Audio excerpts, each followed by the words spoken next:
வழிநடத்தப்பட்டு வருகிற அன்புக்குரிய சகோதர சகோதரிகளே, அருமையான தேவனுடைய பரிசுத்தவான்களே, அருமையான இரவு வேளையில் உங்கள் யாவருக்கும் ஆண்டவராக இயேசு கிறிஸ்து நாமத்தினாலே அன்பின் வாழ்த்துக்களை தெரிவித்துக் கொள்கிறேன். நம்முடைய பரலோக பிதாவினாலும் ஆண்டவராக இயேசு கிறிஸ்துவினாலும் உங்களுக்கு கிருபையும் சமாதானம் உண்டாவதாக அன்பின் வாழ்த்துக்களையும் தெரிவித்துக் கொள்கிறேன். அன்பான சகோதர சகோதரிகளே, சகோதரர் சொன்ன விதமாக இன்னைக்கு நம்ம தியானிக்கிற ஒரு பாடம், ஒரு சிறிய பாடம். நம்முடைய மூத்த சகோதரர் 7ஆம் தூதர் அவருடைய எழுத்துக்களில் இருந்து நம்ம தியானிக்க இருக்கிறோம்.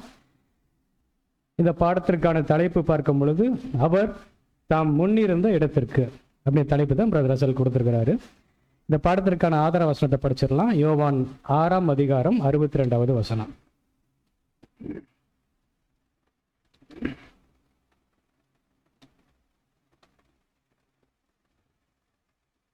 சீமோன் பேதுரு அவருக்கு பிரதியுத்தரமாக, ஆண்டவரே யார்? யோவான் 6ஆம் அதிகாரம் 62வது வசனம். மனுஷகுமாரன் தாம் முன்னிருந்த இடத்திற்கு ஏறி போகிறதை நீங்கள் காண்பீர்களானால் எப்படி இருக்கும்? அன்புக்குரிய சகோதர சகோதரிகளே, இந்த ஒரு வசனத்தை தான் பிரதர் ரசல் ஆதார வசனமாக கொடுத்துருக்கிறாரு. ஆனால் சகோதர ரசல் இந்த பாடத்தில் எதை மையப்படுத்தி பேசியிருக்கிறார் அல்லது எதை முக்கியத்துவப்படுத்தி பேசியிருக்காரு அப்படின்னா, ஆண்டவர் இயேசு கிறிஸ்துவனுடைய மௌன ஊழியம் அப்படின்னு சொல்லலாம். நம்முடைய ஆண்டவர் இயேசு கிறிஸ்து பூமியில் அவர் அர்ப்பணித்துட்ட அந்த 3 வருட ஊழியங்கள் அவர் பேசிட்டாரு தேவனுடைய மகத்துவமான சத்தியங்கள், ஆச்சரியமான காரியங்கள் இல்லைங்களா? அந்த ஊழியம் எந்த அளவுக்கு ரொம்ப முக்கியமான ஊழியமாக இருந்ததோ தேவனுடைய தெய்வீக திட்டத்தில், அதே மாதிரி தான் உயிர் தெழுந்த பின்னாடியும் கூட ஆண்டவர் இயேசு கிறிஸ்து செய்திட்ட 40 நாள் ஊழியம் தேவனுடைய தெய்வீக திட்டத்தில் ரொம்ப ரொம்ப முக்கியமான ஊழியம். அன்பான சகோதர சகோதரிகளே, நல்ல ஆழமா அந்த காரியத்துக்குள்ள போய் சிந்திச்சு பார்த்தோம் அப்படின்னா, நம்முடைய ஆண்டவர் இயேசு கிறிஸ்து 40 நாள் ஊழியத்தில் அதிகமாக பேசல் அப்படின்றது தான் உண்மை. அன்புக்குரிய சகோதர சகோதரிகளே, பாருங்க, இந்த பாடத்தை ஆரம்பிக்கும் போது சகோதரர் ரசல் என்ன சொல்றாரு அப்படின்னா, தெய்வீக நோக்கம் நிறைவேற 40 நாட்கள் போதுமானதாக இருந்தது. பாருங்க, ஆண்டவராக இயேசு கிறிஸ்துவுக்கு தெய்வீக திட்டங்களை வெளிப்படுத்தி கொடுப்பதற்கு பிதா அனுமதித்த நாட்கள் எவ்வளவு அப்படின்னா,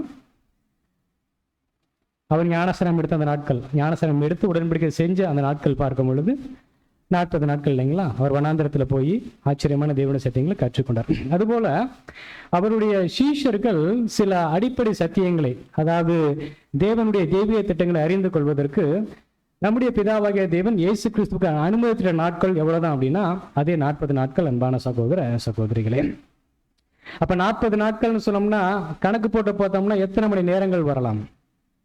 ஒரு நாளைக்கு 24 மணி நேரம் அப்படின்னா 40 நாளுக்கு 960. சரியா வருது? ஒரு கணக்கு போட்டு பார்த்துருங்க. ஒரு நாளைக்கு 24 மணி நேரம்னா 40 நாளைக்கு எவ்வளவு வருதுங்க? 960 இல்லைங்களா?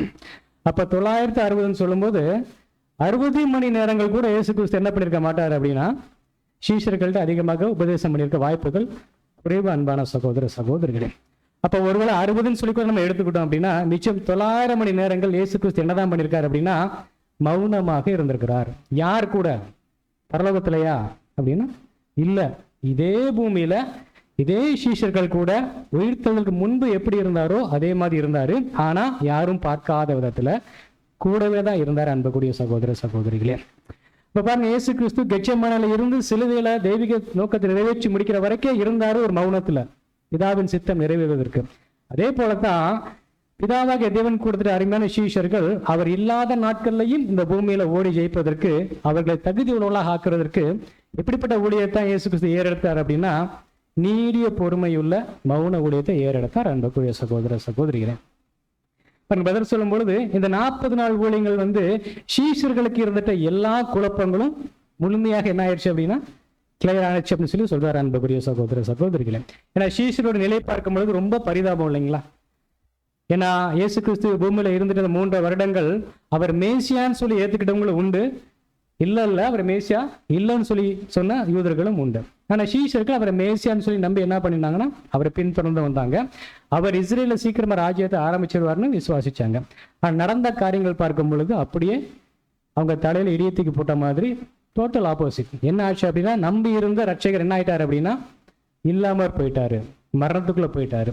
அப்படி இருக்கும் பொழுது ஒரு கட்டத்துல யோவான் ஸ்நானகனுக்கு வந்த சந்தேகம், இவர் மேசியா தானா அப்படின்ற சந்தேகம் கூட யாருக்கு வந்திருக்கலாம் அப்படின்னா, இயேசு கிறிஸ்துவின் சீடர்களுக்கு வந்திருக்க வாய்ப்பு இருக்கு. அன்புக்குரிய சகோதர சகோதரிகளே, ஒருவேளை அந்த கெச்சமனே தோட்டத்துல இருந்து அந்த 3 நாட்களுக்குள்ள சீஷர்கள் வேற யாராச்சும் பார்த்துருந்தாங்க அப்படின்னா அவங்க கூட சொல்லியிருக்கலாம், என்னப்பா இயேசுன்னு சொன்னீங்களே, மேசியான்னு சொல்லி சொன்னீங்களே, அவர் இப்ப என்ன ஆயிட்டாரு, இறந்துட்டு அவர் இல்லை அப்படின்னு சொல்லும்போது சீஷர்கள் எப்படி இருந்திருக்கும், மனசெல்லாம் பயங்கரமான குழப்பங்கள் இருந்திருக்கும் இல்லைங்களா? ஆனாலும் கூட அந்த குழப்பத்தின் மத்தியிலையும் கூட அவங்க ஒரு விஷயத்துல தெளிவா இருந்தாங்க.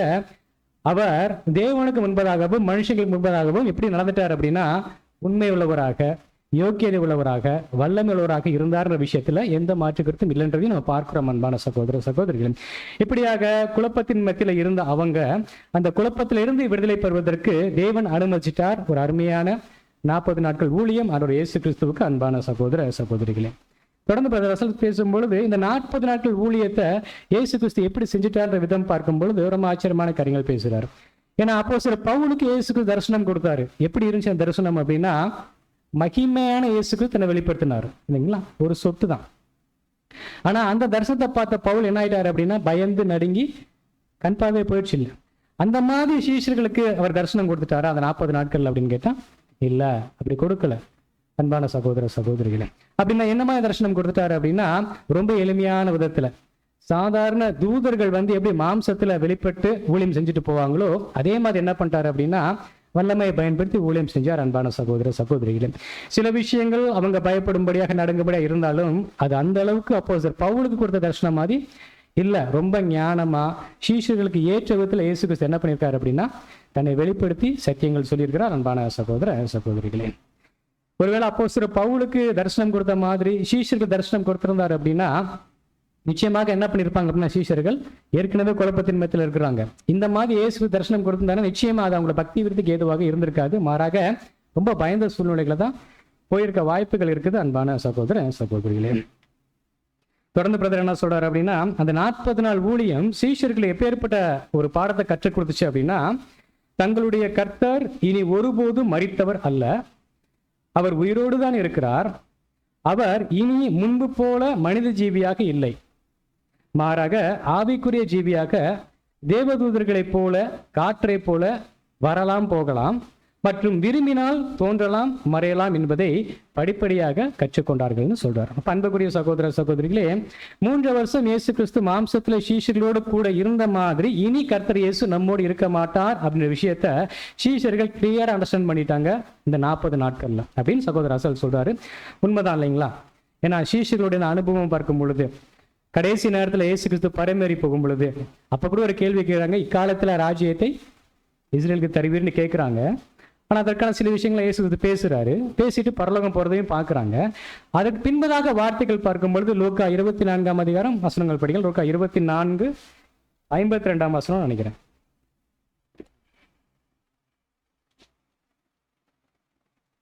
அவர்கள் அவரை பணிந்து கொண்டு மிகுந்த சந்தோஷத்தோட எருசலேமுக்கு திரும்பி வந்து.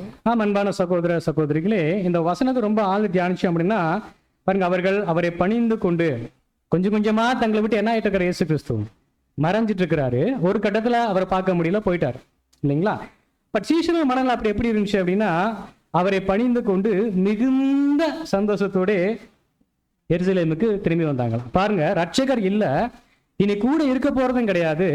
ஆனாலும் கூட எப்படிப்பட்ட மனநிலை சீஷர்களுக்கு இருந்துச்சு அப்படின்னா பயங்கர சந்தோஷம். ஏன் அப்படின்னா அந்த 40 நாட்கள்ல இயேசு கிறிஸ்து அவர் எல்லாத்தையும் கூட இந்த பூமியில வாழ்வதற்கு போதுமான ஒரு நிலையை சீஷர்களுக்கு கொண்டு வந்து கொடுத்துட்டார். அன்பான சகோதர சகோதரிகளே, இப்படியாகத்தான் ஆண்டவர் இயேசு கிறிஸ்துவின் ஊழியம் ரொம்ப அருமையாக ரொம்ப வித்தியாசமான விதத்துல இருந்துச்சு. அன்பான சகோதர சகோதரிகளே, பிரதரிங்க சொல்லும் பொழுது நம்முடைய ஆண்டவர் இயேசு கிறிஸ்து நினைச்சா எப்ப வேணாலும் தூதர்களை போல வரலாம் போகலாம், காட்சி கொடுக்கலாம் மறையலாம் அப்படின்ற மாதிரி கருத்துக்கள் இங்க பாக்குறாரு. ஒரு காலத்துல நாமும் வேத மாணவர்களா ஆரம்பத்துல வளர்ந்தப்போ என்ன நினைச்சிட்டோம் அப்படின்னா, பிதாவாகிய தேவன் மாதிரி ஆண்டவர் இயேசு கிறிஸ்துவாலேயே மனுஷனாக பூமிக்கு வர முடியாது, அதாவது உயிர்த்தெழுந்து பரலோகம் போன பின்னாடி இயேசு கிறிஸ்து வர முடியாதுன்னு நினைச்சிட்டு இருந்தோம். ஆனா இடையில பிரதர் ரசனுடைய கமெண்ட்ரி ஒன்று பார்க்கும் பொழுது அப்படி இல்லை, அவர் நினைச்சா மனுஷனா வரக்கூடிய வாய்ப்புகள் இருக்கு. ஆனால் அவருடைய விருப்பத்தை சார்ந்துன்னு சொல்லி பார்க்கும்போது ரொம்ப ஆச்சரியமா இருந்துச்சு. மூத்த சகோதரனா கருத்து கேட்கும்போது அவங்களும் சொன்னாங்க, ஆமா பிரதர், இயேசு கிறிஸ்து நினைச்சா மீண்டுமாக மனுஷனாக வரலாம், அதற்குரிய உரிமை அவருக்கு இருக்குது, ஆனால் அதற்கு அவசியம் இல்லை அப்படின்ற மாதிரி சொன்னாங்க. அன்புக்குரிய சகோதர சகோதரிகளே, ஒருவேளை இயேசு கிறிஸ்து பரலோகத்துக்கு போயிருந்தாலும் மாம்சத்தில் அவங்களோட கூட இல்லை அப்படின்னாலும் கூட இன்னைக்கு இருக்கிற ஊழியம் மாதிரி அன்னைக்கு இல்லை. மாறாக அது முதலாம் காலகட்ட சபையா இருந்தனால சில இயற்கைக்கு அப்பாற்பட்ட தரிசனங்கள் என்ன ஆச்சு அப்படின்னா அவங்களுக்கு கொடுக்கப்பட்டுச்சு. அன்பான சகோதர சகோதரிகளே, ஒருவேளை தரிசனத்தில் இயேசு கிறிஸ்து என்ன பண்ணியிருக்கலாம், அவங்கள்கிட்ட பேசியிருக்கலாம். அதிக வாய்ப்புகள் இருக்கு அன்பான சகோதர சகோதரிகளே. இப்படி பார்க்கும் பொழுது இப்படியாக சீஷர்கள் அந்த 40 நாள் ஊழியத்தில் அருமையான ஒரு சத்தியத்தை கற்றுக்கொண்டாங்க. தேவனுடைய ராஜ்யத்தினுடைய காரியங்களை கொஞ்சம் கொஞ்சமா புரிந்து கொள்ள ஆரம்பிச்சாங்க. அன்பான சகோதர சகோதரிகளே, பிரதமர் என்ன சொல்றாரு அப்படின்னா, இந்த 40 நாள் ஊழியம் சீஷர்களுக்கு மெதுவாக புகட்டப்பட்ட பாடமாகும். அன்புக்குரிய சகோதர சகோதரிகளே, பாருங்க, ஒருவேளை இயேசு கிறிஸ்து நினைச்சிருந்தா எப்படி பண்ணியிருக்கலாமே, 40 நாட்கள் சீஷர்கள் எல்லாம் கூப்பிட்டு தனியா வச்சு கிளாஸ் எடுத்திருக்கலாம் இல்லைங்களா? சங்கீதத்தில் எப்படி இருக்குது, தீர்க்கதரிசனங்கள் எப்படி இருக்குது, தேவனுடைய தெய்வீக திட்டம் ராஜ்யத்தை குறித்து இப்படியா இருக்குதுன்னு சொல்லி நமக்கு பேசிக் கிளாஸ் எடுத்தாங்க பார்த்தீங்களா, 54 வேத பாடம். அதே மாதிரி இயேசு கிறிஸ்து 40 எடுத்திருக்கலாம்ல அவங்களுக்கு, சீஷர்களுக்கு எடுத்திருந்தாலும் கற்றுக்கொண்டிருப்பாங்க சீஷர்கள் இல்லைங்களா? ஆனால் ஏன் அப்படி செய்யலை அப்படின்னா அது தேவனுடைய திட்டம் இல்லை. அன்பான சகோதர சகோதரி, ஒருவேளை இயேசு கிறிஸ்து முயற்சி எடுத்திருந்தாலும் கூட பிரயோஜனம் கிடையாது. காரணம், சீஷர்கள் பெந்தைக்கோஸ்தே நாளுக்கு முன்னாடி பரிசுத்த ஆவியை பெறாதனால ஆச்சரியமான தெய்வீக திட்டங்களை புரிந்து கொள்ளும் நிலையில் அவங்க என்ன இல்லைன்னா இல்லை. அன்பான சகோதர சகோதரி, ஒருவேளை அந்த மாதிரி எதுவும் இயேசு கிறிஸ்து ஊழியம் செஞ்சிருந்தா என்ன வாய்ப்பு இருக்கு அப்படின்னா, சீஷர்கள் என்ன பண்ணிருக்கலாம், மற்றவங்கள்ட்ட போயிட்டு நீங்க யாரை சிலுவையில் அறிஞ்சு கொலை செஞ்சீங்களோ அவர் இப்ப எப்படி இருக்கிறாரு, உயிரோடு இருக்கிறாரு, எங்க கிளாஸ் எடுக்க பிறகு வாங்கன்னு சொல்லி என்ன பண்ணிருக்க வாய்ப்பு இருக்கு, கூப்பிட்டுருக்க வாய்ப்பு இருக்கு. ஆனா தேவனுடைய திட்டம் என்ன அப்படின்னா, இயேசு கிறிஸ்து உயிர்த்த பின்னாடி அவருக்கு சித்தமாக மாத்திரமே இயேசு கிறிஸ்து என்ன பண்ணணும் அப்படின்னா தரிசனம் கொடுக்கணும், காட்சி கொடுக்கணும். உலகத்துக்கு காட்சி கொடுக்கறது, தரிசனம் கொடுக்கறது தேவனுடைய திட்டத்துல இல்லை. அன்புக்குரிய சகோதர சகோதரிகளே, இயேசு கிறிஸ்து இருந்த பின்னாடி தன்னை அடிச்சு ரோமர்கள்ட்ட போய் அல்ல யூதர்கள்ட்ட போய் தன்னை கேளிகள்கிட்ட போய் பார்த்தீங்களா நான் உயிரோட வந்துட்டேன் பார்த்தீங்களா அப்படின்னா சொல்லியிருக்கலாம் இல்லைங்களா? அதற்கு ஒரு அனுமதி உண்டு இல்லைங்களா, சொல்லியிருக்கலாம் இல்லைங்களா? ஆனால் யார்ட்டையாச்சும் சொன்னாரான்னு கேட்டால் இல்லை. அன்புக்குரிய சகோதர சகோதரிகளே, பாருங்க, ரொம்ப ஆச்சரியமான விதத்தில் ஆண்டவர் இயேசு கிறிஸ்து பொறுமையாக அந்த ஊழியத்தை ஏறெடுத்தார். அன்பான சகோதர சகோதரிகளே, பிறந்து பிரதர் ரசல் சொல்லும்போது என்ன சொல்றாரு அப்படின்னா, அந்த முதல் நாள்ல 3 முறை இயேசு கிறிஸ்து காட்சி கொடுத்தார் இல்லைங்களா? 3 முறை அல்லது 4 முறை. யார் யாருக்குன்னா காட்சி கொடுத்தாரு அப்படின்னா, மகதலேனா மரியாள், அப்புறம் வேறு ஸ்திரீகள் காட்சி கொடுத்தாரு. அதுக்கப்புறமா எம்மாவூர் போற வழியில 2 சீஷர்களுக்கு காட்சி கொடுத்தாரு இல்லைங்களா? அதுக்கப்புறமா எந்த காட்சி கொடுத்தாரு அப்படின்னா, எல்லா சீஷர்களும் ஒன்னா கூடி இருந்த இடத்துல காட்சி கொடுத்தாரு இல்லைங்களா? இப்படியாக ஒரு நாள்ல 3 முறை பிரதேசத்தின்படி 3 முறை காட்சி கொடுத்தான்னு சொல்லி பார்க்கும் பொழுது, அடுத்து ஒரு வாரம் அளவும் இயேசு கிறிஸ்து என்ன பண்ணலாம் அப்படின்னா காட்சி கொடுக்கவே இல்லை. அப்ப சீஷரோட மனநிலை எப்படி இருந்திருக்கும்? ஏற்கனவே குழப்பத்தில் இருக்கிறாங்க, உயிர் தெழுந்துட்டான சத்தியம் கேள்விப்படுறாங்க ஸ்திரீகள் வழியா தூதர்கள் வழியா, ஆனாலும் விசுவாசிக்கிறதுக்கு தடை அவங்களுக்குள்ள காணப்படுது. இயேசு கிறிஸ்து வெளிப்படையா காண்பிச்சு நான் உயிர் தெழுந்துட்டேன்னு சொன்னப்போ கூட ஒரு நம்பிக்கை வந்திருக்கும் அவங்களுக்கு. ஆனா அடுத்த ஒரு வாரம் இயேசு கிறிஸ்து என்ன ஆகல அப்படின்னா காட்சி கொடுக்கன்னு சொல்றப்போ மறுபடியும் அவங்களுக்குள்ள என்ன வந்திருக்க வாய்ப்பு இருக்கு அப்படின்னா குழப்பங்கள், கேள்விகள் வந்திருக்க வாய்ப்பு இருக்கும். அன்பான சகோதர சகோதரிகள், சரி, நமக்குள்ள கேள்வி கேட்கலாம், இப்படியா கேட்டு பார்க்கலாம், ஏன் அந்த ஒரு வாரம் இயேசு கிறிஸ்து சீஷர்களுக்கு காட்சி கொடுக்கல அப்படின்னா, பிரதர் ரசல் என்ன விளக்கம் கொடுக்கிறார் அப்படின்னா, அந்த ஒரு வாரம் சீஷர்கள் தங்களை தள்ளி இதானத்தை பார்ப்பதற்கு ஏற்ற ஒரு காலத்தை இயேசு கிறிஸ்து அனுமதிச்சார். ஏன்னா இயேசு கிறிஸ்து என்ன பண்ணிட்டார் அப்படின்னா, பாருங்க, வசனம் தெரிஞ்சதுனால வசனங்கள் படிக்க வேணாம். உயிர்த்தெழுந்த பின்னாடி சீஷர்கள் காட்சி கொடுத்தாரு இல்லைங்களா? 2 சீஷர்களுக்கு எம்மாவூர் போற வழியில யாருன்னு சொல்லி பார்க்கணும் அப்படின்னா பேதுரு அப்புறம் யோவானுங்களா? சரி, 2 சீஷர்கள் காட்சி கொடுத்தாரு இல்லைங்களா? காட்சி கொடுத்துட்டு அந்த காட்சி எப்படி இருந்துச்சு? காட்சி கொடுக்குற மாத்திரமல்ல, வழிபோக்குன போல தன்னை காண்பிச்சுட்டு சில விஷயங்கள் கேட்பார் அவங்கள்ட்ட. நீங்க எதை பத்தி பேசுறீங்கன்னு சொல்லும் பொழுது சில விஷயங்கள் அந்த இயேசுக்கு நாட்டில் நடந்த விஷயங்கள்லாம் அவங்களோட ஷேர் பண்ணுவார். சீஷர்கள் ஷேர் பண்ணுவாங்க. நீங்க வெளிநாட்டில் வெளியூர்ல இருந்து வந்திருக்கீங்களா, இங்க நடந்த விஷயங்கள் தெரியாதா உங்களுக்கு அப்படின்னு சொல்லிட்டு தங்களுடைய எண்ணங்கள், இயக்கங்கள், இயேசு கிறிஸ்து பத்தி எல்லா காரியங்களும் வெளிப்படுத்தி சொல்லுவாங்க. வெளிப்படுத்தி சொல்லும் போது இயேசு கிறிஸ்து என்ன பண்ணுவார் அப்படின்னா சில ஆச்சரியமான சத்தியங்கள் எடுத்து சொல்லுவார். எங்க இருந்து அப்படின்னா பழைய ஏற்பாட்டு தீர்க்கதரிசன வசனங்கள்ல இருந்து சத்தியங்களை எடுத்து சொல்லி அவங்களுக்கு கற்றுக் கொடுப்பாரு. அப்ப அன்பான சகோதர சகோதரிகளே, அதுல கவனிக்க வேண்டிய ஒரு முக்கியமான வார்த்தை என்ன அப்படின்னா, அவர்களுடைய இருதயம் பார்க்கும் பொழுது கொழுந்து விட்டு எரிந்துன்னு சொல்லி பார்க்குறோம் இல்லைங்களா? அப்ப கொழுந்து விட்டு எரிஞ்சுன்னு எப்படி புரிஞ்சுக்கலாங்க? என்ன உதாரணம் நம்ம சொல்லலாம்? ரொம்ப உணர்ச்சி பூர்வமா இயேசு கிறிஸ்து பேசிட்டாரா, இல்ல ரொம்ப நகைச்சுவையா பேசிட்டாரா, இல்ல ரொம்ப ஏதோ இவர்களை கவர்ற விதத்துல பேசிட்டாரா அப்படின்னா நம்பிக்கை உண்டாச்சு இல்லைங்களா? ஏற்கனவே இயேசுக்கிற வார்த்தைகளை சீஷர்கள் பூமியில் இருக்கும்போது கேட்டிருந்தாங்க இல்லைங்களா? மேலும் மேலும் இயேசு கிறிஸ்து உயிர்த்தெழுந்த பின்னாடி அந்த வார்த்தைகளை எடுத்து சொல்லும் பொழுது கொழுந்து விட்டு இருந்துச்சான். உதாரணம் என்ன சொல்லலாம் அப்படின்னா, நாமும் முதலாக பேசிக் கிளாஸ் கேட்கும் பொழுது தொடர்ந்து 54 பாடங்கள், சில பாடங்கள் நமக்குள்ள எப்படி இருந்திருக்கும்? சீட்டு நுனியில் உட்காந்துருப்போம் இல்லைங்களா? வந்த ஒவ்வொரு வசனம் ஒவ்வொரு விளக்கும் எப்படி இருந்திருக்கும் அப்படின்னா அப்படியே ரொம்ப ஆச்சரியமா இருந்திருக்கும் இல்லைங்களா? அந்த மாதிரி தான் யாருக்கு இருந்துச்சு அப்படின்னா சீசர்களுக்கு இருந்துச்சு. அன்புக்குரிய சகோதர சகோதரிகள், ஒருவேளை பெந்தைக்கோஸ்து நாளில் ஆவியை பெற்றுக்கொண்ட பிறகுதான் சில விஷயங்கள் அறிய வேண்டிய விதத்தில் அறிஞ்சாலும் உயிர்த்தெழுந்த பின்னாடி சில விஷயங்கள் புரிந்து கொள்வதற்கு இயேசு கிறிஸ்து நிச்சயமாக என்ன பண்ணியிருக்காரு அப்படின்னா கிருபை செய்திருக்கார். அன்புக்குரிய சகோதர சகோதரி, ஏன் சொல்றோம் அப்படின்னா அந்த எல்லாரும் கூடியிருக்க வீட்டில் போய் மறுபடியும் இதே காரியங்கள் இயேசு கிறிஸ்து என்ன பண்ணார் அப்படின்னா சீஷர்கள் முன்னாடி பேசினார். சங்கீதங்கள்ல இருந்து தீர்க்கதரிசனம் வந்து பேசணும்போது வார்த்தை எப்படி இருக்கு அப்படின்னா இவைகளை அறியும்படி அவருடைய மனதை இயேசு என்ன பண்ணாருன்னா திறந்தார் அப்படின்னு சொல்லி பார்க்கும் பொழுது கொஞ்சம் பரிசுத்த ஆவி என்ன இருக்கு அப்படின்னா அவங்களுக்கு கொடுக்கப்பட்டிருக்க வேண்டும். ஆனா பெந்தெகோஸ்தேல கொடுத்த ஆவி இல்லை, மாறாக இயேசு கிறிஸ்து பரலோகம் போறதுக்கு முன்னாடி கூட என்ன பண்ணாரு அப்படின்னா ஊதி என்ன பண்ணாருங்க பரிசுத்த ஆவியை பெற்றுக்கொள்ளுன்னு சொன்னார் இல்லைங்களா?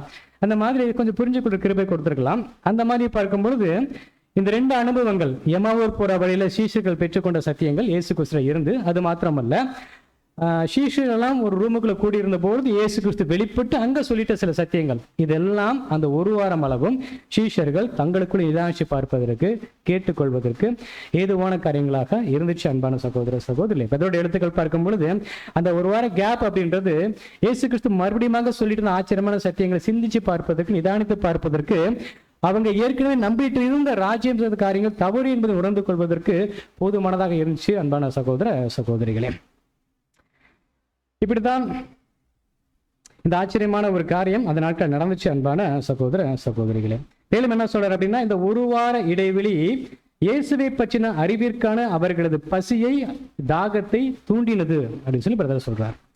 ஏன்னா ஒரு வாரம் அந்த முதலாம் உயிர்த்தெழுதல வந்து சில ஆச்சரியமான சத்தியங்கள் சொல்லிட்டு போயிட்டாரு. அடுத்த ஒரு வாரம் என்ன பண்ணல அப்படின்னா காட்சி கொடுக்கல. அப்ப இயேசு கிறிஸ்து என்ன பண்ணிப்பார், கூட இருந்து பார்த்துருப்பாரு. இவ்வளவு ஆச்சரியமான விஷயங்கள் சொல்லியிருக்கிறோமே, கடிஞ்சு கொண்டு புத்தி சொல்லியிருக்கிறோம். ஏன்னா அந்த 24ஆம் அதிகாரத்துல கடிஞ்சு கொள்வார் 2 சீஷர்கள் இல்லைங்களா? புத்தி இல்லாத மந்த இருதய முழுவதும் திட்டுவார். திட்டிட்டு தான் சில விஷயங்கள்லாம் விவரிச்சு சொல்வார்.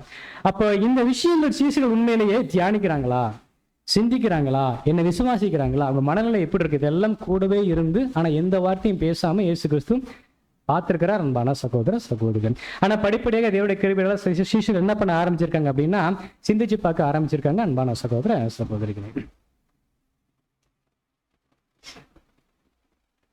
முக்கியமாக சொல்லும் பொழுது பிரதரிங்க சொல்றாருன்னா இயேசுவின் ராஜ்யம் பற்றின தெய்வீக நோக்கத்தை படிப்படியாக புரிந்து கொள்ள அல்லது உணர்ந்து கொள்ள இந்த ஒரு வார இடைவெளி மிகவும் உதவியாக இருந்தது அப்படின்னு சொல்றாரு. அன்பான சகோதர சகோதரிகளே, சரி, இப்படியாக இயேசு கிறிஸ்து முதல் நாள் உயிர்த்தெழுந்து வந்து 3 முறை காட்சி கொடுத்துட்டாரு. அதற்கப்புறமா மறுபடியும் காட்சி கொடுக்குறாரு இல்லைங்களா? எங்க காட்சி கொடுத்தாரு அப்படின்னா அந்த 4வது காட்சி இல்லைங்களா? என்ன சம்பவம் ஞாபகம் இருக்குங்களா? 4வது முறை காட்சி கொடுத்தாரு இயேசு கிறிஸ்து.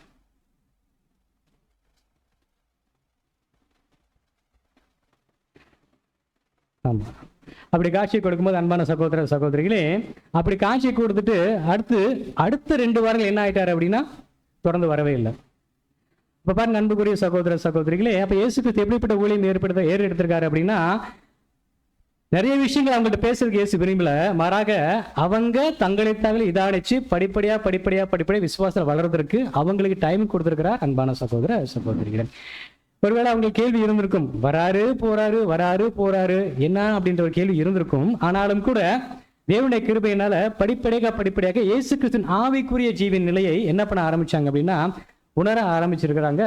அன்பான சகோதர சகோதரிகளே, பிரதர் சொல்லும்போது இதனால சீஷர்கள் மத்தியில சில மாற்றங்கள் படிப்படியாக வந்திருக்கதா சொல்றாரு. அன்பான சகோதர சகோதரிகளே, பாருங்க அடுத்து எந்த காட்சி சொல்றாரு அப்படின்னா இப்படி 2 வாரமா இயேசு கிறிஸ்து வரல. அப்படி வராதனால சீஷருடைய எண்ணங்கள் எப்படி போச்சு அப்படின்னா ஒருவேளை அந்த இடத்துல நாம இருந்திருந்தோம்னா எப்படி இருந்திருக்கும் நம்முடைய எண்ணங்கள். பூமிக்குரிய தேவைகள் வந்து அவங்க இருக்க ஆரம்பிக்குது இல்லைங்களா?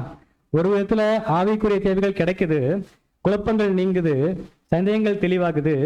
ஆனா பூமிக்குரிய தேவைகள் வந்து நெருக்குன்னு சொல்லும் போது அவங்க தங்களுடைய பிழைப்புக்கு மறுபடியும் எங்கே போக வேண்டி இருந்துச்சு அப்படின்னா பழைய வேலையை தேடி போக வேண்டி இருந்துச்சு. இயேசு கிறிஸ்து 3 வருஷம் பூமியில் இருந்தப்போ அவங்க சாப்பாட்டுக்கு எந்த பஞ்சமும் இல்லை, பணத்துக்கு எந்த பஞ்சமும் இல்லை. ரொம்ப சந்தோஷமான வாழ்க்கை, ரொம்ப ஆசீர்வாதமான வாழ்க்கை தான் அவங்க வாழ்ந்தாங்க இல்லைங்களா. பிரம்மாண்டமான அற்புதங்கள், பிரம்மாண்டமான உபசரிப்புகள், பிரம்மாண்டமான மரியாதைகள் இதெல்லாமே அதிகமாக கிடைச்சிருக்கும். ஆனால் உயிர்த்தெழுந்த பின்னாடி 40 நாள் அனுபவங்கள் பார்க்கும் பொழுது அப்படி இல்லை. அன்புக்குரிய சகோதர சகோதரிகளே, ரொம்ப சோர்ந்து போய் என்ன ஆயிட்டாங்க அப்படின்னா பூமிக்குரிய காரியங்கள் மீது கவனம் போயிடுச்சு. பிரதர் அசல் என்ன சொல்றாரு அப்படின்னா கிட்டத்தட்ட எல்லா சீஷர்களுமே வேலைக்கு போறதுக்கு ஆயத்தமாயிட்டாங்களாம். ஆனால் என்ன பண்ணலாம் அப்படின்னா ஒருத்தருக்கு ஒருத்தர் தன்னோட எண்ணங்களை வெளியே ஷேர் பண்ணலாம். ஆனால் எப்பயுமே நமக்கு தெரிஞ்சிருக்கும், எப்பயுமே அப்போ சார் பேதுரு எதுவாக இருந்தாலும் ஓப்பனாக பேசிடுவார் இல்லைங்களா, முந்தி எதை செஞ்சிடுவார். அப்போ அவர் தான் சொல்றாரு, நான் மீன் பிடிக்க போறேன், யாருன்னா வரீங்க இப்போ கேட்டிருப்பாரு இல்லைங்களா. அப்படி இருக்கும்போது எல்லாரும் என்ன சொல்லிட்டாங்க அப்படின்னா இங்கே எல்லாருமே வரோம் அப்படின்ட்டு. ஏன்னா அது நியாயமான காரியம்தான் இல்லைங்களா. ஏன்னா இயேசுக்கு திடீர்னு வராரு, பேசுறாரு, அப்புறம் பார்த்தா 1 வாரம் ஆளக்கானாம், இன்னும் 2 வாரம் ஆளக்கானா, இப்படியே சொல்லும்போது விசுவாசிக்கிறாங்க, அதே நேரம் அவிசுவாசமும் உள்ள வரும் இல்லைங்களா. இதுக்கு இல்லாம இது இல்லாம அவருடைய சொந்த பந்தங்கள் கூட இருந்திருப்பாங்க, அவங்க சில அவிசுவாசமான வார்த்தைகள் பேசியிருப்பாங்க. இப்படியே என்ன சாதிக்க போறீங்க, என்ன பண்ணிட்டு இருக்கீங்க கேட்டிருப்பாங்க. ப்ராக்டிகலா பார்க்கும்போது குடும்பத்துல மனைவிட்டு இருந்து சில காரியங்கள் வந்திருக்கும், மாமியார்ட்ட இருந்து உறவுகள்ட்ட இருந்து சில அவிசுவாசத்துக்கு எதுவான காரியங்கள் வந்திருக்கும் பொழுது ஒரு போராட்டமான சூழ்நிலை தான் சீஷர்கள் சந்திச்சிருக்கிறாங்க. இப்ப எல்லாரும் என்ன பண்றாங்கன்னா ஒரு முடிவு எடுக்கிறாங்க. என்ன முடிவு எடுக்கிறாங்க அப்படின்னா பழையபடி எங்க போயிடலாம், மீன் பிடிக்க போயிடலாம்னு சொல்லும்போது இயேசு கிறிஸ்து அதை என்ன பண்ணல அப்படின்னா தடை செய்யல. ஆனா அந்த எண்ணங்கள்லாம் கூடவே இருந்தா பார்த்துட்டு இருக்கிறாரு. அப்புறம் ரசல் சொல்லும்போது என்ன சொல்றாரு அப்படின்னா இந்த ஒரு தருணத்துக்காக தான் அவர் இயேசு கிறிஸ்து என்ன பண்ணிருந்தாருன்னா வெயிட் பண்ணிட்டு இருந்தாராம். போன வாரம் நம்ம தங்கவேல் பத்திரோட மெசேஜுக்குள்ள பார்த்தோம் இல்லைங்களா. இந்த ஒரு தருணத்துக்காக தான் இயேசு கிறிஸ்து வெயிட் பண்ணார். பிரதரசல் சொல்லும்போது என்ன சொல்றாரு அப்படின்னா இயேசு கிறிஸ்து பரலோகம் போறது தாமதிச்சதுக்கான முக்கியமான காரணமே ஏன் அப்படின்னா இந்த ஒரு பேக்வேர்டு, இந்த ஒரு பின்மாற்றத்துக்குள்ள யார் போகணும் அப்படின்னா சிஷ்யர்கள் போகணும். அப்படி போனாதான் அவர் இல்லாத நாட்கள்லையும் அவங்களால வாழ்வதற்குரிய ஆச்சரியமான சத்தியங்கள் அந்த தகுதிகளை பெற்றுக்கொள்வதற்கு ஏற்ற ஒரு போதனை இயேசு கிறிஸ்துல கொடுக்க முடியுன்றதை இயேசு அறிந்திருந்தாரு. அதனால அமைதியாக அனுமதிச்சாரு. சிஷ்யர்கள் என்ன பண்ணாங்க அப்படின்னா மறுபடியும் வலையை தூக்கிட்டு எங்க போயிட்டாங்க அப்படின்னா மீன் பிடிக்க போயிட்டாங்க. ஒருவேளை பிராக்டிக்கலா பார்க்கும் பொழுது அவமானங்களை சந்திச்சிருக்கலாம் இல்லைங்களா. ஏன்னா ஏற்கனவே அந்த தொழிலை விடுத்த எங்க வந்தாங்க, இயேசு கிட்ட சந்தோஷமா இருந்தாங்க. இப்ப மறுபடியும் வளையத்திட்டு போறதை பார்த்துட்டு கேலி பண்ணியிருக்கலாம், யூதர்கள் கிண்டல் பண்ணியிருக்கலாம், நக்கல் பண்ணியிருக்கலாம். எல்லாம் சகிச்சுட்டு தான் என்ன பண்ணாங்க அப்படின்னா போயிருக்கணும். அன்பான சகோதர சகோதரி இப்படியாக போயிட்டு நைட்டு முழுது என்ன பண்றாங்க அப்படின்னா வலையை போட்டு மீன் பிடிக்க முயற்சி எடுக்கிறாங்க. ஆனா ஒண்ணுமே அகப்படல. பிரதருடைய எழுத்துக்கள்ல பார்க்கும்பொழுது அவங்களுக்கு மீன் கிடைக்காதபடி இயேசு கிறிஸ்து பார்த்து கொண்டாராம் இல்லைங்களா. அது கூட ரொம்ப ஆச்சரியமான விதமாக தான் இருக்கு. அப்ப அன்புக்குரிய சகோதர சகோதரிகளே, இப்படி அவங்களால முடிந்த அளவுக்கு திறமையெல்லாம் பயன்படுத்தி, நுணுக்கங்கள்லாம் பயன்படுத்தி, அனுபவங்கள்லாம் பயன்படுத்தி கொஞ்சம் தூரம் போய் என்ன பண்ணியிருக்கணும், வலையை போட்டு பார்த்துருக்கணும். ஆனால் எந்த முயற்சியும் இல்லை. அதிகாலை வேளையில அவர் இயேசு கிறிஸ்து வராரு, வந்து என்ன பண்றாரு அப்படின்னா சீஷர்களுக்கு காட்சி கொடுக்குறாரு. எப்பயும் போல 3வது நபர் போல காட்சி கொடுத்து பிள்ளைகளே சாப்பிட்றதுக்கு ஏதாகிலும் இருக்குதான்னு சொல்லி கேட்கும்போது சீஷர்கள் ரொம்ப விரக்தியோட என்ன பண்றாங்க அப்படின்னா ஒண்ணுமே இல்லையா, நைட்ல இருந்து கஷ்டப்பட்டு ஒண்ணுமே கிடைக்கலன்னு சொல்லும்போது தான் ஒரு அட்வைஸ் சொல்றாரு. என்ன அட்வைஸ் சொல்றாரு, நீங்க வலையை எப்படி என்ன பண்ணுங்க வலது பக்கம் இல்லைங்களா போடுங்கன்னு சொல்லும்போது பிரதர் என்ன சொல்றாரு அப்படின்னா ஒருவேளை சீஷர்கள் நினைச்சா முறுமுறுப்பு இருக்கலாம். ஏன்னா நைட்டு அவ்வளோ கஷ்டப்பட்டு பாடுபட்டு மீன் பிடிச்சிருக்கிறாங்க. இவர் இப்போ வந்துட்டு பக்கத்தில் வளையப்படும் கிடச்சுன்னு சொன்னா நாங்கள் என்ன பண்ணா அறிவில்லாதவங்களா அப்படின்ற மாதிரி கூட யோசிச்சிருக்க நியாயமான வாய்ப்புகள் உண்டு. ஆனால் அன்புவான சகோதர சகோதரிகளே அப்படிப்பட்ட சூழ்நிலைகள் பார்க்க முடியல. மாறாக சொன்னதை அப்படியே சீஷர்கள் என்ன பண்ணாங்கன்னா செஞ்சிருக்காங்க.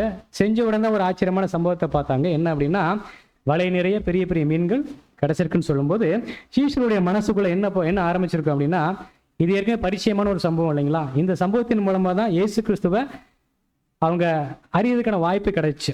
இப்படிப்பட்ட சம்பவம் மூலமா தான் பேதுரு என்ன சொன்னார் அப்படின்னா ஆண்டவரே அந்த பாவியான மனுஷன் என்னை விட்டு போயிருங்கன்னு கூட சொன்னார் இல்லைங்களா.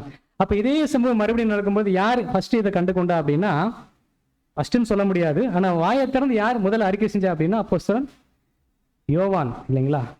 அவர் வந்து யார் அப்படி கர்த்தர்னு சொன்னார் இல்லைங்களா. கர்த்தர்னு சொன்னார். சரிதான் நான் சொல்றது. நிறைய வலையில நிறைய மீன் வந்துருச்சு. ரொம்ப ஆச்சரியம் சீஷர்களுக்கு. அப்ப இந்த விஷயத்தை அப்படி அண்டர்ஸ்டாண்ட் பண்றாங்க. உடனே அப்போஸ்தலன் யோவான் என்ன சொல்றாரு அப்படின்னா கண்டுபிடிச்சிட்டாரு. நிக்கிறது யாரு அப்படின்னா நம்முடைய கர்த்தரான இயேசு கிறிஸ்து. அப்போ பைபிள்ல இருக்க அந்த வார்த்தையின்படி நமது கர்த்தர்னு சாதாரணமா சொல்லியிருப்பாரா? வாய்ப்பு கிடையாது. முகங்களா மாறி இருக்கும். ரொம்ப ரொம்ப எதிர்பார்ப்பு. நம்ம கர்த்தர் வந்துட்டாரு ஆச்சரியத்துல அது நம்ம கர்த்தர் அப்படின்னு சொல்லிப்பாரு இல்லைங்களா. கேட்ட உடனே பேதோட ரியாக்ஷன் எப்படி இருந்துச்சு அப்படின்னா சடனா என்ன பண்ணிட்டாரு அப்படின்னா சட்டையை கட்டிட்டு என்ன பண்ணிட்டாருன்னா கீழே குதிச்சிட்டாரு அன்புக்குரிய சகோதரர். ஏன்னா என்ன அப்படின்னா இயேசு கிறிஸ்து வராரு போறாரு. இப்ப 2 வாரம் கழிச்சு மறுபடியும் வந்திருக்காரு. இவர் என்ன பண்ணக்கூடாது, விற்றக்கூடாதுன்னு சொல்லிட்டு அல்லது என்ன நினைப்பில் இது பண்ணாரு தெரியல. ஆனால் பேதுரு எப்போ போல என்ன பண்ணிட்டார் அப்படின்னா எதையுமே யோசிக்கல, குதிச்சு என்ன பண்ணிட்டாருன்னா இயேசு கிறிஸ்துட்ட போயிட்டார். அன்புக்குரிய சகோதர சகோதரிகள், பேதுருவோட காரியம் பார்க்கும்போது ரொம்ப ஆச்சரியம் இல்லைங்களா? அந்த கரையில போயிட்டு மீன்கள்லாம் இழுத்துட்டு சிஷ்யர்கள் வந்துட்டு இருக்கிறாங்க. இப்போ இயேசு கிறிஸ்து கேட்குற மீன்கள் கிடைச்சதான்னு கேட்கும்போது கிடைச்சி ஆண்டவரேன்னு சொல்லும்போது சில மீன்கள் என்ன கொண்டு வாங்கன்னு கூட சொல்றாரு. மறுபடியும் யார் தான் ஓடுறான் அப்படின்னா பேதுரு தான் திரும்பி ஓடி போய் படகுல ஏறி மீன் வலை இழுத்துட்டு வந்தாருன்னு சொல்லி இருக்குது. நமக்கு தெரியல சிஷ்யர்கள் அங்கே இருந்திருக்கணும், ஆனாலும் கூட எனக்கு மீன் வேணும்னு சொல்லப்போ மறுபடியும் பேதுரு என்ன பண்றாரு அப்படின்னா வந்தவர் மறுபடியும் ஓடுறாரு, படகு மேலே ஏறுறாரு, அந்த வலையை பிடிச்சி இழுத்துட்டு வர்றாரு. அப்போ எப்பயுமே பேதுரு எப்படி இருக்கிறாருன்னா ரொம்ப துருந்துட்டு நம்பர் 1 இருக்கிற அன்பான சகோதர சகோதரிகளே. பிரதருடைய எழுத்துக்கள்லாம் பார்க்கும்போது அங்கே எந்த பேச்சுவார்த்தையும் போலன்னு சொல்லி பிரதர் சொல்றாரு. நமக்கு தெரியல, ஒருவேளை அப்படி இருந்திருக்கலாம், அல்ல சில பேச்சுவார்த்தை நடந்திருக்கலாம், அது வேதத்தில் இல்லாமல் கூட இருந்திருக்கலாம். ஆனால் நம்ம 7ஆம் வார்த்தையை நம்ம எடுத்துக்கொள்ளலாம். ஏன்னா அதில் சில அருமையான தியானங்கள் இருக்குது இல்லைங்களா? ஏன்னா பேதுருவோட மனசாட்சி பார்க்கும்பொழுது குற்ற மனசாட்சி இல்லைங்களா? இயேசு கிறிஸ்துவை சபிச்சுட்டு அந்த குற்ற மனசாட்சி இன்னும் அவர் விட்டு என்ன பண்ணலாம் அப்படின்னா நீங்காம இருந்திருக்கும். அப்படி இருக்கும்பொழுது ரொம்ப மௌனமா இருந்திருக்கிறாரு. அங்க வந்து இயேசு கிறிஸ்து என்ன பண்றாருன்னா சீஷர்களுக்கு பொரிச்ச மீன்கள் கொடுக்குறாரு, அப்பங்கள் கொடுக்குறாரு இல்லைங்களா? அது அவங்க பிடிச்ச மீன்களான்னு கேட்டா இல்ல, இயேசு கிறிஸ்து அவங்க பிடிச்சி வர்றதுக்கு முன்னாடியே ஏற்கனவே மீன்கள் ஆயத்தம் பண்ணி வச்சிருந்தாரு. அப்ப பிரதர் ரசல் இதுல ஒரு அருமையான பாடங்கள் சொல்றாரு. நம்ம அடிக்கடி கேட்ட காரியங்கள் தான் என்ன அப்படின்னா, எந்த சூழ்நிலையிலையும் சீஷர்களை போஷிக்க என்னால முடியும், உங்களை போஷிக்க என்னால முடியும்னு சொல்லி இயேசு கிறிஸ்து கிரியில செஞ்சு காண்பிக்கிறார் இல்லைங்களா? நிச்சயமாக சீஷர்கள் உணர்ந்திருப்பாங்க இல்லைங்களா? அவங்க பிடிச்சிட்டு வந்த மீன்ல இருந்து இயேசு கிறிஸ்து பொரிச்சு கொடுக்கல, மாறாக அவங்க பிடிச்சி வர்றதுக்கு முன்னாடியே மீன்கள் ரெடி பண்ணி ஆயத்தம் பண்ணி என்ன பண்ணாரு அப்படின்னா அவங்களுக்கு சாப்பிட கொடுத்தாரு. ஏன்னா நைட்டு ஃபுல்லா பசியோட என்ன பண்ணிருக்காங்கன்னா வேலை பார்த்துருக்காங்க, ஒண்ணுமே கிடைக்கல, வந்தோடனே திருப்தியா சாப்பிட்றதுக்கு கொடுத்துருக்காரு அன்பான சகோதர சகோதரிகளை. அப்போ ஒரு விஷயம் சீஷர்கள் அண்டர்ஸ்டாண்ட் பண்ணியிருப்பாங்க, நம்மளை எந்த விதத்திலையும் போசிக்க இயேசு கிறிஸ்து வல்லவர் அப்படின்ட்டு. அது அவங்களுக்கு மாத்திரம் இல்லை, இன்னைக்கு நமக்கும் அது ஆச்சரியமான பாடம் இருக்கு அன்பான சகோதர சகோதரிகளே. சீஷர்களுடைய வாழ்க்கையில நடந்துட்டு அந்த காரியங்கள் நம்ம வாழ்க்கையில இன்னைக்கு நடக்கும். நிச்சயமா நடக்கலன்னு சொன்ன புது சிருஷ்டியே கிடையாது, நடக்குது. சோதனைகள் இருக்குது, வேதனைகள் இருக்குது, கண்ணீர் பாதைகள் இருக்குது, அவமானத்தின் பாதை இருக்குது. அப்படின்னா தான் சரியான பாதையில போயிட்டு இருக்கும்.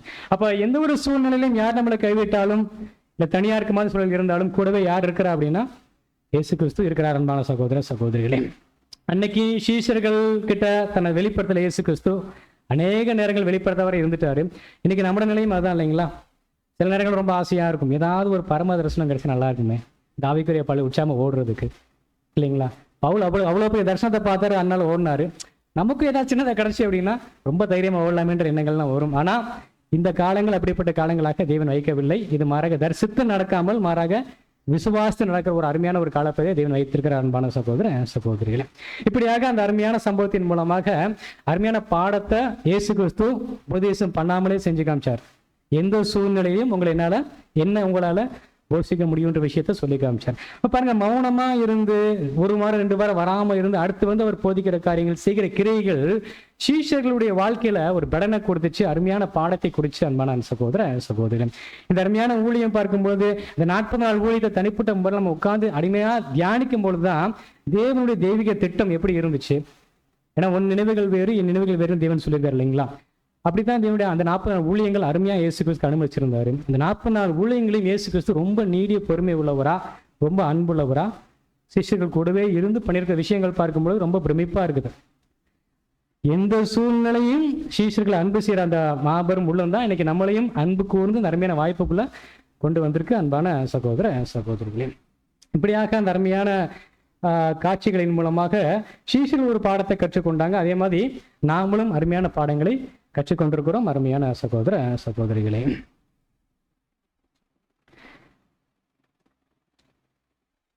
பாருங்க, அந்த வசனம் படிக்கலாம். அப்போஸ்தலர் 1ஆம் அதிகாரம் 6ஆம் வசனம். அப்பொழுது கூடி வந்திருந்தவர்கள் அவரை நோக்கி, ஆண்டவரே, இக்காலத்துல ராஜ்யத்தை இஸ்ரவேலுக்கு திரும்ப கொடுப்பீர் என்று கேட்டார்கள். பாருங்க, எல்லாம் கிளியரா அண்டர்ஸ்டாண்ட் பண்ணிட்டாங்க இல்லைங்களா? இயேசு கிறிஸ்து ராஜாவாக பூமியை ஆளுகை செய்யும்படி வரல, மாறாக ஈடுபடியா தன்னை கொடுக்கும்படி தான் வந்திருக்கிறாரு. அப்ப ராஜாவா வரக்கூடிய நாட்கள் இருக்குது அப்படின்னு அண்டர்ஸ்டாண்ட் பண்ணிட்டாங்க. ஆனா எப்போன்னு சொல்லி என்ன பண்ணல அப்படின்னா சீஷர்களுக்கு வெளிப்படுத்தல. உடனே அந்த நாட்கள் இருக்குன்னு சொல்லி தான் என்ன பண்ணாங்கன்னா அவங்க ஆரம்பத்துல எதிர்பார்த்திருக்காங்க அன்பான சகோதர சகோதரிகளே. அசல் இதை பத்தி சொல்லும் போது என்ன சொல்றாரு அப்படின்னா, இயேசு கிறிஸ்துவோட ஊழியம் ரொம்ப அருமையான ஊழியம்.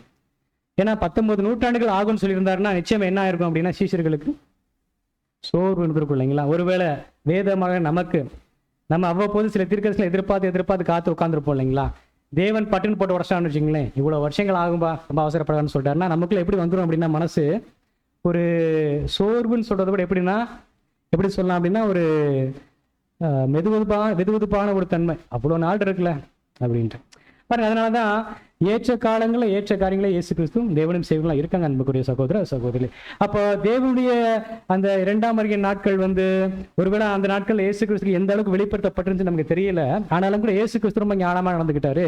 அது என்னோட கையில் இல்லை, மாறாக யார்கிட்ட இருக்கு அப்படின்னா, அந்த காலங்கள் வேலைகள் அறிக்கை விஷயம் யார்கிட்ட இருக்கு அப்படின்னா, பிதாவாகிய தேவனுடைய கரங்களில் இருக்கு அப்படின்னு சொல்லவும், நிச்சயமா அந்த வார்த்தைகள் கூட சீஷர்களுக்கு ஒரு விதத்தில் சோர்வை கொடுத்துருக்கணும். ஏன் அப்படின்னா, அவங்களுடைய ஆசை எதிர்பார்ப்பு எல்லாம் என்ன அப்படின்னா, உடனே ராஜ்யம் என்ன ஆயிரும் அப்படின்னா பூமியில வந்துடணும்னு சொல்லிட்டு. ஆனாலும் கூட இப்படியாக ராஜ்யம் உடனே வராதுன்னு சொன்னாலும் கூட அவங்க திரும்பி போன விதம் பார்க்கும்பொழுது எப்படி போனாங்கன்னா, ரொம்ப சந்தோஷத்தோட மகிழ்ச்சியோட போனாங்கன்னு சொல்லி பார்க்கும் பொழுது, அன்புக்குரிய சகோதர சகோதரி, எந்த ஒரு சூழ்நிலையும் அவர் இல்லாம எங்களால் என்ன பண்ண முடியும்னா சமாளிக்க முடியும், வாழ முடியுன்ற உறுதி யாருக்குள்ள வந்திருக்கணும் நிச்சயமா அப்படின்னா சீஷருக்குள்ள வந்திருக்கும். அன்பான சகோதர சகோதரிகளே, இன்னொரு வசனம் படிச்சிடலாம். யோவான் 14ஆம் அதிகாரம் 19ஆம் வசனம்.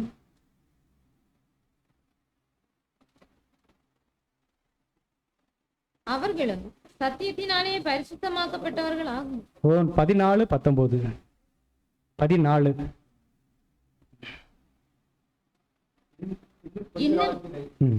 உலகம் என்னை காணாது, நீங்களோ என்னை காண்பீர்கள்.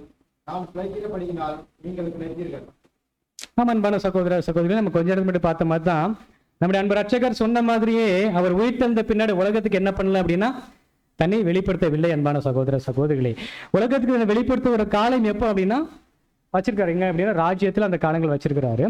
ஆனா உயிர்த்தெழுந்த பின்னாடி தேவனுடைய சித்தத்தின்படி யாருக்கு மாத்திரமே இயேசு கிறிஸ்து தன்னை வெளிப்படுத்தினார் அப்படின்னா அவருடைய சீஷர்களுக்கு, இல்லைங்களா? அவருடைய சீஷர்களுக்கு இன்னைக்குன்னு சொல்லி பார்க்கும் பொழுது நமக்கு 2ஆம் வருகையில் ஆண்டவர் இயேசு கிறிஸ்து ராஜ்யத்தின் நாட்கள் ஆரம்பிச்சு நடத்தி கொண்டிருக்கிறார் அப்படின்ற அருமையான சத்தியத்தை இன்னைக்கு நமக்கு வெளிப்படுத்தி கொடுத்திருக்கிறார். அன்புக்குரிய சகோதர சகோதரிகள், அன்னைக்கு இருந்த சீஷர்கள் எப்படி இது நிமித்தமாக அவமானங்களையும் வேதனைகளையும் சில காரியங்களை சந்திச்சார்களோ அதே மாதிரி இன்னைக்கும் நம்ம சந்திக்கிற சூழ்நிலை இருக்குது. ஆனாலும் கூட அவர்கள் எல்லாவற்றையும் சகிச்சு மரணப்படிந்து ஓட்டத்தை ஓடி முடித்தது போல நாமும் ஓடி முடிக்க தேவன் நமக்கு கிருபை செய்வார். அன்புக்குரிய சகோதர சகோதரிகளே, அடுத்து பார்க்கும்பொழுது தூதர்களின் சாட்சி, அதாவது இயேசு கிறிஸ்து பரலோகம் போன விதம் பார்க்கும் பொழுது எப்படி இயேசு கிறிஸ்து ஏறி போனார் அப்படின்னா பாருங்க, அந்த மலை மேல சீஷர்கள் எல்லாம் பார்க்க என்ன பண்ணார் அப்படின்னா ஏறி போனார், இல்லைங்களா? அந்த சரீரம் கூட எப்படிப்பட்ட சரீரம் தான் அப்படின்னா தற்காலிகமா அவர் எடுத்துட்ட சரீரம் தான்.